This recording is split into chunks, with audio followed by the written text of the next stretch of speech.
Assalamualaikum warahmatullahi wabarakatuh. Perkenalkan, nama saya Nani Setiawati dengan NIM 231862343. Di sini saya akan mengerjakan tugas statistik kedua, yaitu tugas pada tanggal 17 Desember 2025.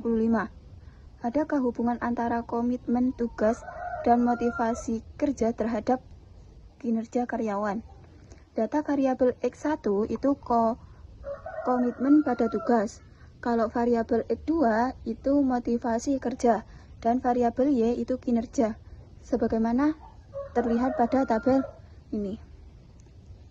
Data tersebut kita uji korelasi berganda dengan SPSS.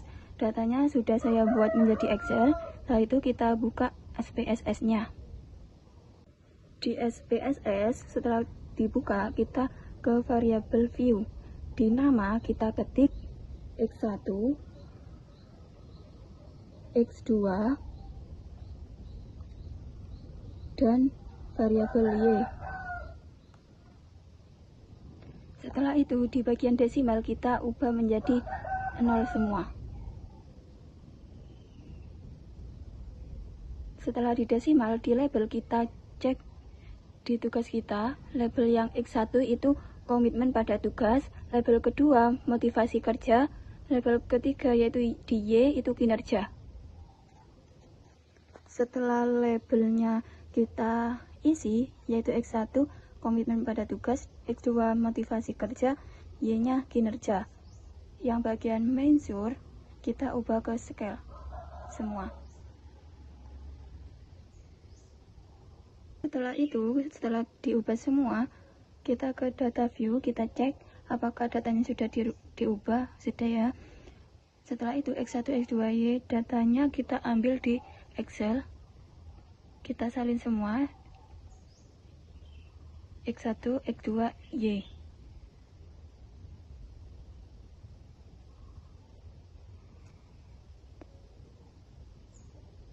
Setelah kita salin, pindah ke SPSS. Kita paste di sini, sudah tersalin semua.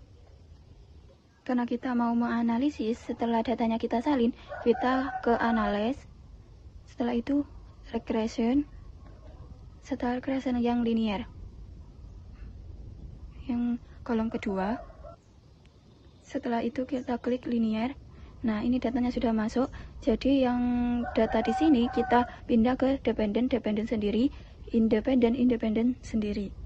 Jadi data dependent dulu kita masukkan, yaitu yang Y, kita klik sampai kuning. Setelah itu tanda panahnya kita klik. Nah, terpindah ke dependent. Setelah dependent kita klik yang independent ke tempatnya independent, yaitu X1 dan X2. Nah, setelah yang dependent kita, yang independent kita pindah. Setelah sudah kuning semua, kita klik yang bagian panah. Nah, sudah terpindah seperti ini. Setelah itu kita klik yang bagian statistik. Nah, di bagian statistik kita centang yang mode view, R-squared, dan deskriptif. Tiga ini kita centang, continue. Setelah continue kita klik, kita pindah ke plots. Di bagian plots, dependent itu pindah ke variabel Y. Kita klik tanda panah. Kalau yang X ini kita isi yang ADZ. Kita pindah. Kalau sudah kuning kita klik tanda panahnya, sudah terpindah. Setelah itu kita klik centang dua-duanya semuanya. Setelah itu continue. Setelah seperti ini continue. Setelah itu di bagian save kita klik yang unstandard. Itu saja, yang lain kita biarkan continue juga. Untuk yang selanjutnya ini tidak perlu diubah-ubah, cuma yang 3 bagian atas saja. Setelah itu oke. Nah, ini hasilnya sedang dianalisis.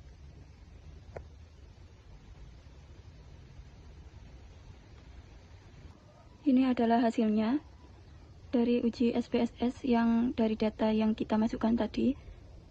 Ini hasilnya. Tabelnya sudah keluar semua. Untuk membaca data ini kita harus lihat dari tabel yang di-share, yaitu yang ini, kolom interpretasi koefisien korelasinya. Bagaimana nanti tingkatannya, kita lihat di SPSS hasilnya di bagian kolom correlation.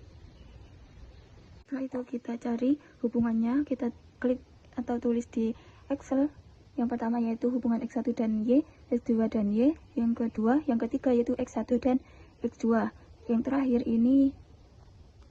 ini yaitu simultan atau gabungan dari X1, X2 dan Y.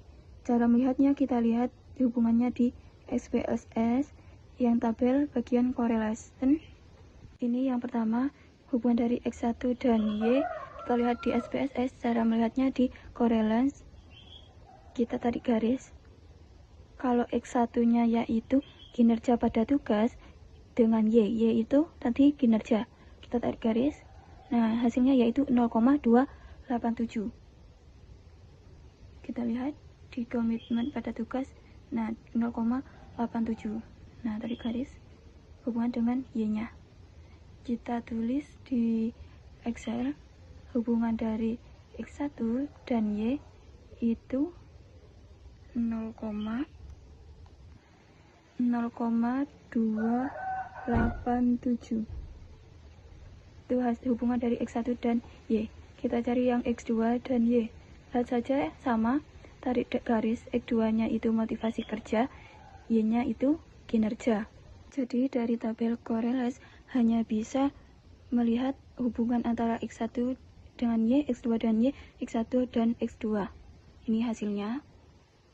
Kalau hubungan antara tiga ini, yaitu yang terakhir X1, X2 dan Y, kita lihat di tabel yang ini, model summary. Nah, yaitu di model summary yang bagian kolom R. Jadi hasilnya hubungan dari X1, X2 dan Y itu 0,411. Kita tulis 0,411.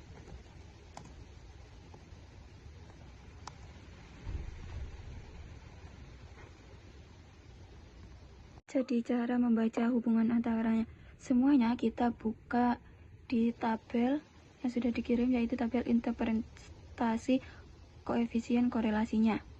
Yang pertama yaitu X1, hubungan X1 dengan Y 0,287.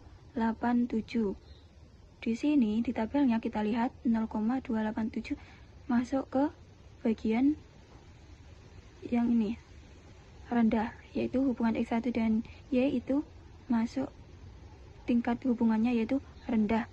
Sama semuanya kita lihat, semuanya X1, X2 dengan Y dilihat di tabel ini semuanya. Setelah itu kita tulis di Excelnya hubungannya antara keduanya itu termasuk rendah atau tinggi atau gimana, kita tulis di Excel. Nah, ini hasilnya sudah saya tulis.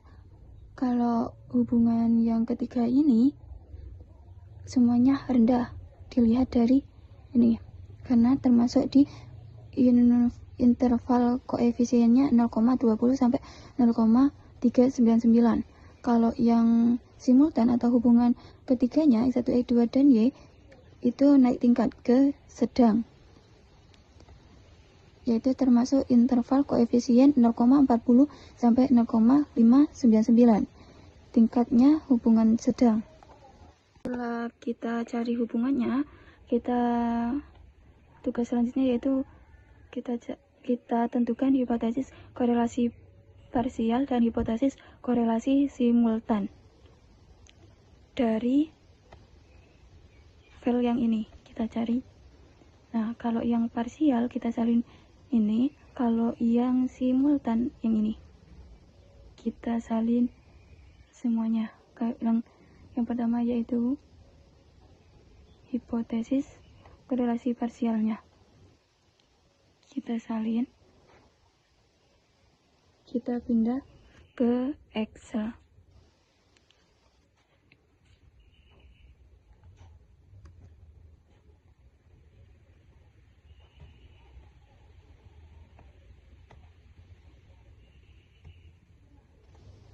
Ini hasilnya hipotesis korelasi parsial dan hipotesis korelasi simultan.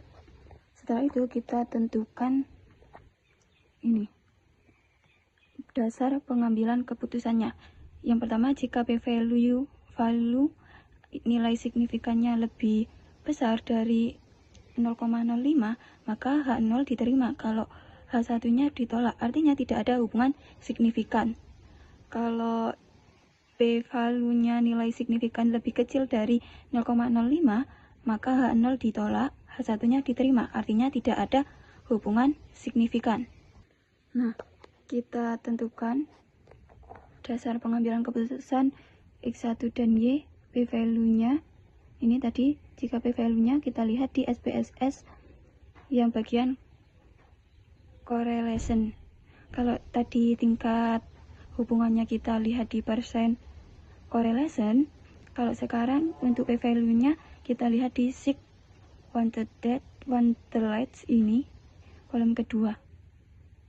Cara menentukannya, ini kita tarik garis, sama dengan cara mencari tingkatan hubungannya.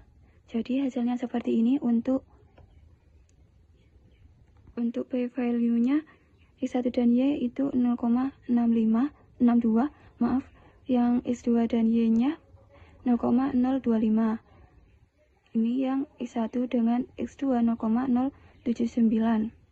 Kita lihat di sini, sig wanted lights di kolom kedua.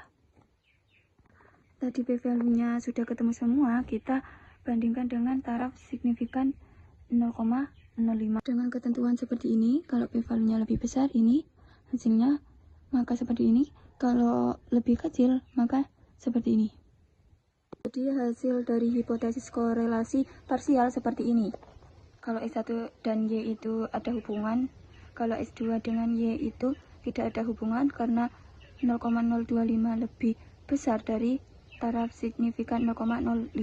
Kalau X1 dan X2 itu sama dengan yang pertama, yaitu ada hubungan signifikan. Dilihat dari ini. Nah, dasar pengambilan keputusannya. Ini hasil dari hipotesis korelasi parsial tadi. Selanjutnya kita lihat sumbangan variabel X1, X2 terhadap Y. Dilihat di SPSS. Nah, di sini. Ini di model summary. Jadi, hasil sumbangan variabel X2 terhadap Y yaitu ini 0,108. Kita tulis di Excel 0,108 dikali rumusnya ini, dikali 100% sama dengan 10,8%, yaitu sumbangan variabel X1 dan Y dan X2 terhadap Y. Setelah itu 10,8% itu dikurangi 100%. Hasilnya 89,2% itu pengaruh faktor lain di luar penelitian ini. Jadi di luar penelitian itu ini hasilnya 89,2%. Selanjutnya hipotesis korelasi simultan F, yaitu X1, X2, dan Y itu dilihat di kolom ini di bagian sig F. Sig F hasilnya yaitu 0,082 tadi. Nah, ini sig F ini 0,82, kita tulis di Excel 0,082 ini kurang dari 0,05, maka H0 ditolak, H1 diterima. Artinya di sini kalau di hipotesis korelasi simultan ada hubungan signifikan secara bersama terhadap variabel Y.